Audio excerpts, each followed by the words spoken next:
Captain helmet எடுத்துருவாங்க. ஹெல்மெட்டா? ஏய் helmet கேட்குறான், கண்டிப்பாக 100 ரன் இருக்குது. ஹெல்மெட் எடுத்து போ. இன்னைக்கு 250 ரன் கன்ஃபார்ம். ஹெல்மெட் எனக்கு கேட்டேன். அவன் எவ்வளோ ஸ்பீடு போகிறான் தெரியுமா? என்ன ஸ்பின்னர் போகிறது ஸ்பீடுன்றான்? ஒரு நிமிஷம் கேப்டன், முக்கியமானதே மறந்துட்டேன்.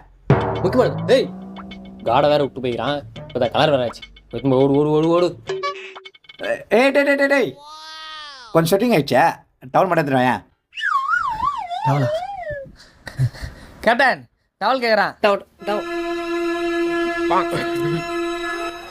என்ன எத்மோ போ போ போ. நல்ல வேலை ஆர்வ கலரில் ஃபேண்ட்டு கைட்டில். பேடு கேட்குறான், கார்டு கேட்குறான், க்ளவு கேட்குறான். இன்னும் மொத்த மட்டும் தான் கேட்கலாம் அவன். ஏய் கேட்டால் ஒரு 2 மொத்த குத்து விட்றா. அவன் நம்ம டீமே இருக்குது. எடுக்கிறியா?